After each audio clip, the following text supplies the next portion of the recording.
Hello, everyone. This is Maya Zahira with PsychicProtectionSanctuary.com. And in today's mini lesson, I'm going to be teaching you 4 red flags of seriously dangerous spiritual events. 4 red flags that indicate that a spiritual event is seriously dangerous.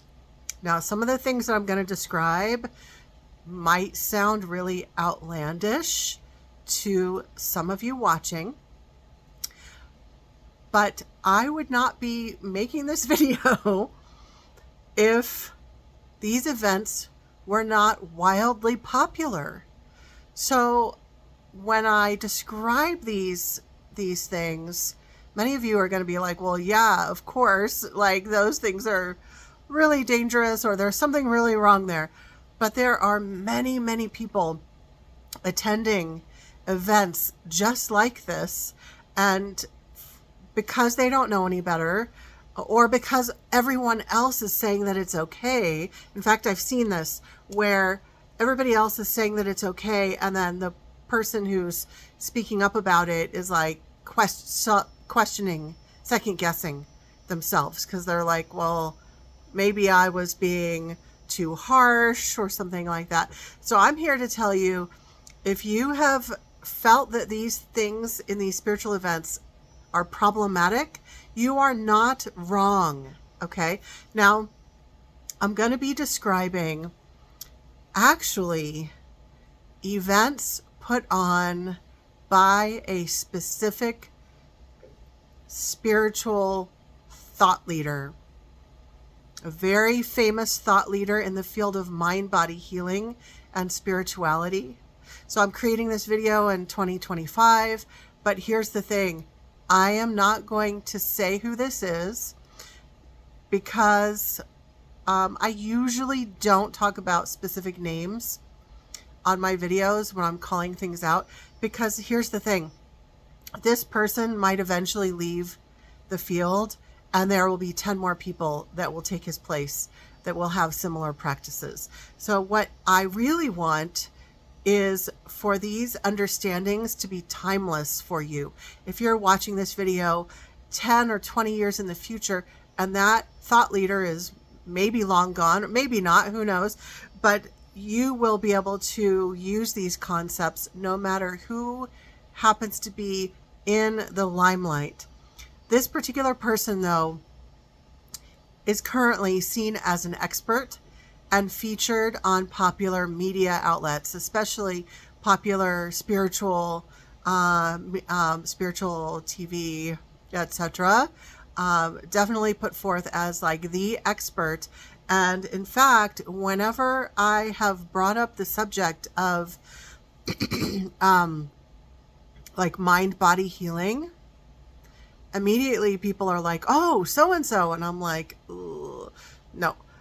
Because as someone who specializes in psychic protection and someone who has been a visionary my whole life, every time I've looked at this person's picture, every time I've seen him, it's a him, in my social media, I see very bad things. I'm going to hold off on saying what I see.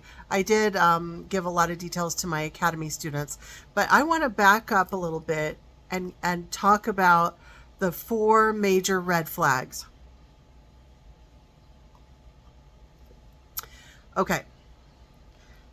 So these are things that might show up in other people's workshops too. Workshops, retreats, all the different variations, right? Workshops, classes, retreats. So number 1, if you go to an event where they are encouraging the whole group to have a forced Kundalini awakening, that is problematic, okay? At these particular events, they're doing hours upon hours of breath work, powerful breath work, to force, like, They don't have like guards that are holding people down saying, have a Kundalini awakening. But they're doing hours together as a group of breath work, certain types of breath work, in order to get people to have Kundalini awakening. And Kundalini awakening, I don't want to spend a lot of time on it, but it's basically when your whole energy system opens up from your root chakra all the way up past your crown chakra. It's a very intense experience that can happen naturally with people, and forcing it is actually very dangerous spiritually and mental health wise. It can actually cause a person to go into psychosis. And this like group atmosphere of everyone trying to go into Kundalini awakenings, it's very spiritually dangerous. There's a lot of energy that's shared, a lot of like energy cooties that are passed to each other. There's just so many problems with this group Kundalini awakening. Number one, that it's being forced when it should be done in a gentle and natural way. And a lot of people will never have a Kundalini awakening, but some people will have one naturally. And some people who've experienced it will say it's incredibly healing, but for other people, it's incredibly destabilizing. It's very ungrounding, and it can cause people to have trouble reintegrating back into their life. This is not just something we want to just willy-nilly be like forcing a group of thousands of people to go into Kundalini awakening. The whole like idea of it, and I think this is very ego-based, is that, we're going to lead you in this so that everyone is healed. And that's a very, like, sounds like a very positive intent, like healing, but it's not done in a safe way.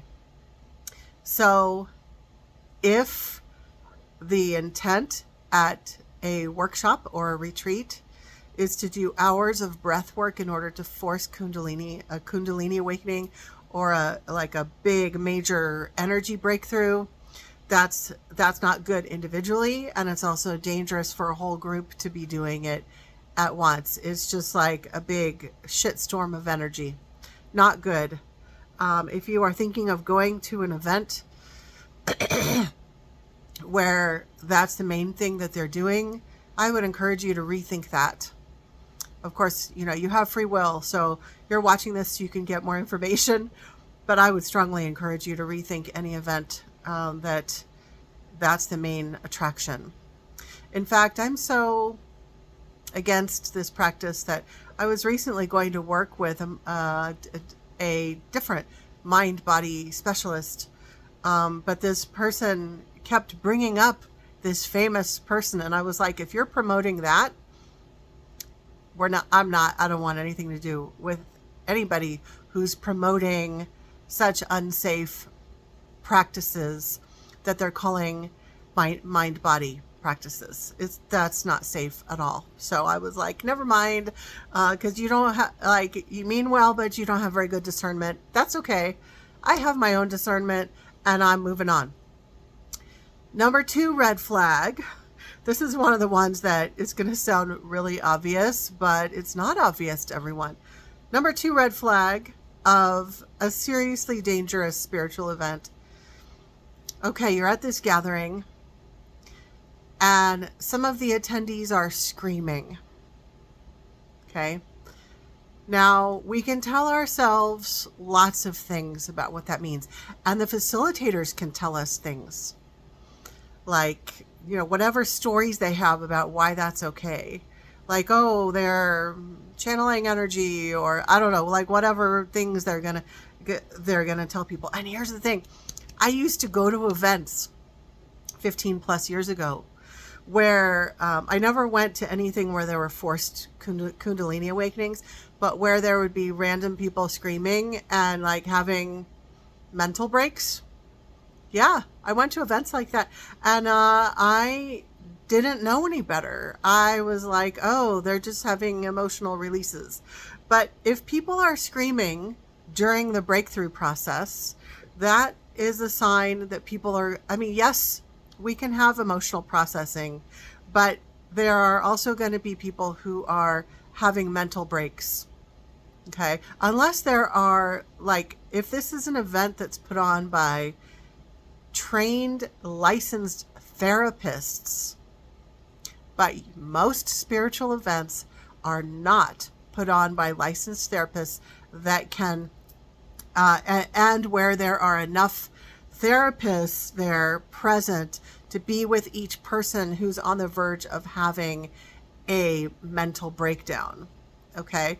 I have attended over the years, not for a while though. I stopped going. But I did used to attend events where there were spiritual guides, teachers, who thought that they could lead people in therapy style practices or other types of practices that would elicit a really ungrounded releasing kind of like emotional releasing. And these were not people who were who had the education to safely do that. Okay. So I think it has become very normalized for spiritual teachers to be doing therapy, group therapy, without a license. And there's a reason why therapists have licensing.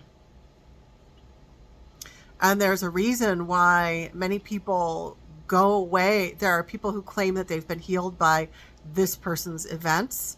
And there are also a population of people who have gone into psychosis and who've had mental breakdowns as a result of this person's events, whether it was a combination of the extended periods of breath work, whether the person had a Kundalini awakening or other aspects of the workshop or the retreat.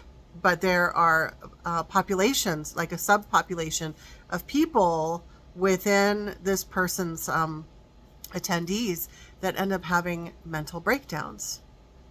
So people screaming during whatever the process is, if you've accidentally found yourself at an event where you just like, you didn't realize what you were getting into, you have permission to leave. If all of a sudden you're like, oh my God, I need to leave. Like people are screaming or there's other weird stuff going on, which I'm going to talk about in some of the other red flags. I've learned this. I stayed at an event because the facilitator kind of bullied me into staying and was like, she just was very manipulative and blaming. And I also was like, well, I didn't want to lose the money because she said she wouldn't give a refund. That was a big lesson for me. This was years ago. What I learned is I don't care how much money I spent on something or how much the facilitator like tries to shame me in front of the other attendees. If I decide that it's not the right environment for any reason, it doesn't have to be that they're even wrong. It's that it's not the right environment for me. I'm going to leave. I don't give a shit if like what other people think, because my safety is important. I'm not going to put that in other people's hands. And so I just want to share with you that I experienced that lesson as well. So if you're kind of in the middle of finding your voice and you're at an event where there's people screaming or there's other activities going on that seem not right, you can leave. You don't have to have anyone's permission. You don't have to have anyone's permission. You can just leave. Number 3 red flag of a seriously dangerous spiritual event. I sort of alluded to this already. Red flag. There might be the majority of people who are claiming that they've been healed or who've had a positive experience, but there's a group of people, there's a few people here and there who are saying that they actually got much worse. Their symptoms got much worse. Or they felt better at the retreat, but then afterward, they got much worse afterward. Okay. There's actually, I've heard a couple people share that when they went to this person's event, they felt terrible. They had the flu for a couple of weeks. They felt terrible for a couple of weeks, and they were told that that's the so-and-so, insert name, so-and-so effect. So you go to this person's events, you get very sick. And the people running it said, oh, that's just detox effect. And I'm here to tell you that that's bullshit. I do know that, I understand that a detox effect is a real thing. You can do an herbal cleanse and have some detox. You can do a spiritual cleanse and have some detox. But there are people who are getting much worse from this person's events. Okay, so pay attention to that. If there's a percentage of people who are saying that they're getting worse, or even a certain percentage of people are having psychotic breaks, mental breakdowns, and going into complete psychosis as a result of attending this person's events, whoever it is, I don't care if it's this person I'm talking about or anyone else. If people are going into psychosis or having mental breakdowns and you're hearing about it, but you're also hearing all these positive testimonials, pay attention to the negative. Okay? Because a lot of the people who are saying positive things, they might mean well, and they may have had a positive experience, and or they might be brainwashed. There's a lot of people in this who work with this particular teacher, thought leader. There's just so many indications of cult-like thinking. So it's just like when you are looking into buying a product online and you do a search, you might find positive reviews at first that maybe that company has put forth those positive reviews so that that's what you see when you do a search online. But if you keep digging, then you find these few people who are like, it was terrible, it was a scam or whatever. Pay attention to those reviews, right? Now, I'm going to give you some tips at the end, but let's go to red flag number 4. Now, not everyone is going to be able to do this, but some of you are clairvoyants. You can see psychically, or you have clairaudience. You can hear. So if this is you, or if you talk to someone at the event, or you talk to like, let's say you're researching and you talk to someone who was at one of this person's events and they are clairvoyant or clairaudient and they had these experiences, pay attention. So there are clairvoyants who say that the room at these events fills with entities. Now, some of these clairvoyants will say that they're like light beings, etc. But there are other people who've reported that the room fills with demons and other dark entities. Now, as someone who specializes in false light, I believe the people who are saying that they saw demons and dark entities.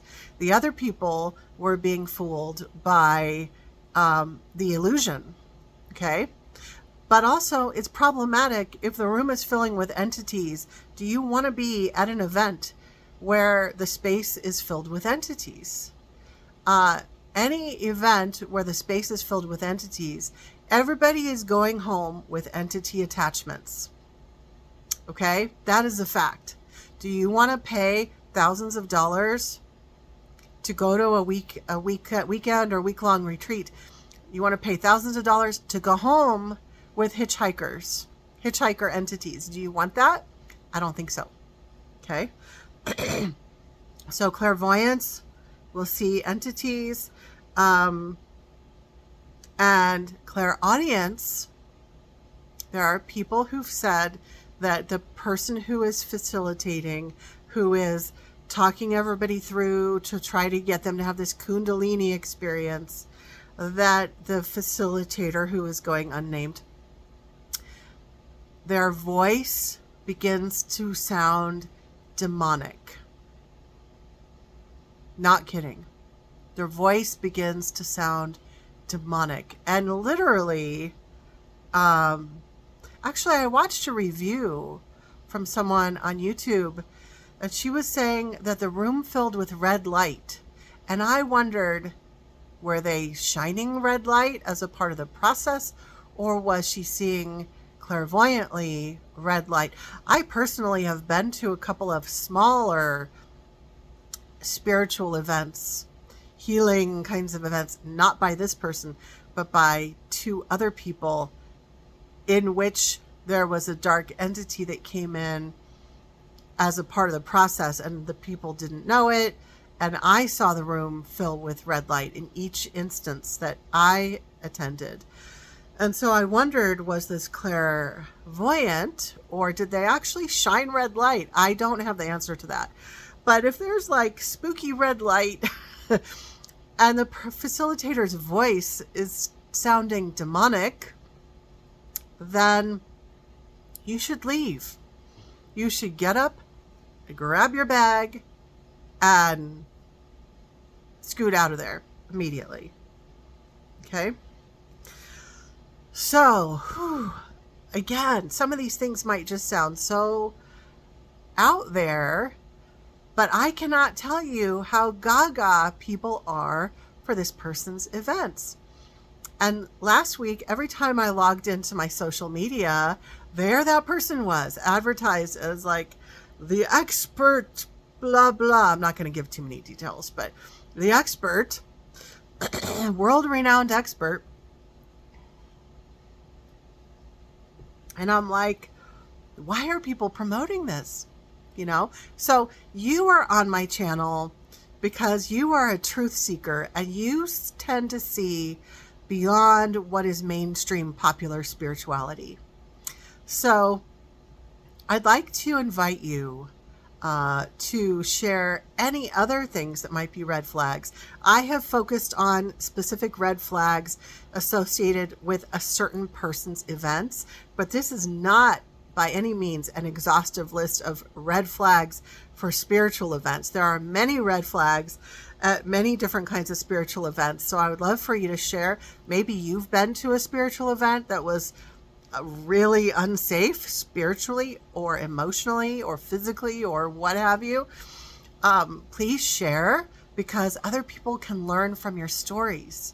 Like, the only way that we're going to shut down events like this is if people stop signing up, if people wake up enough to stop going, to stop being interested in this sort of thing.